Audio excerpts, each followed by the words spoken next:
እቅድ እናቅዳለን አይደለ?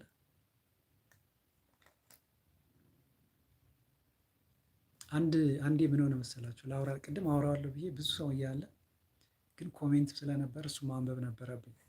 አንድ ሰው እስር ቤት ያስገቡታል።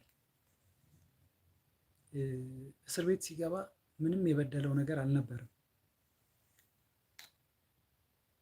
ግን ወንጀል እንደተሰራ ተደርጎ ታሰራሉ። ታሰረ።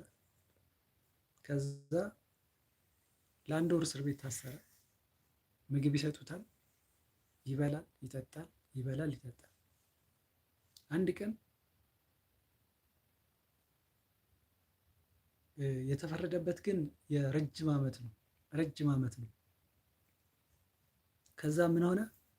ለስላሳ ይሄ ድሮ አምቦሃ ነው። በአምቦሃ ጠርሙስ ውሃ ይሰጡታል። ውሃ ሁሌ ነው የሚሰጡት። በአምቦሃ ጠርሙስ ውሃ ይሰጡታል። ሁሌም በዛው ነው የሚጠጣው።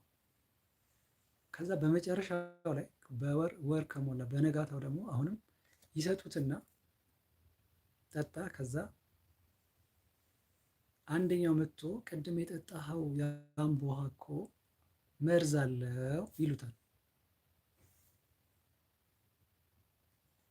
ከዛ ሰውየው ሞተ። እስረኛው ማለት አሉ። እንግዲህ ምንን ለማስተማር እንደተፈለገ ይገባል። ሞተ በቃ ሰውየው።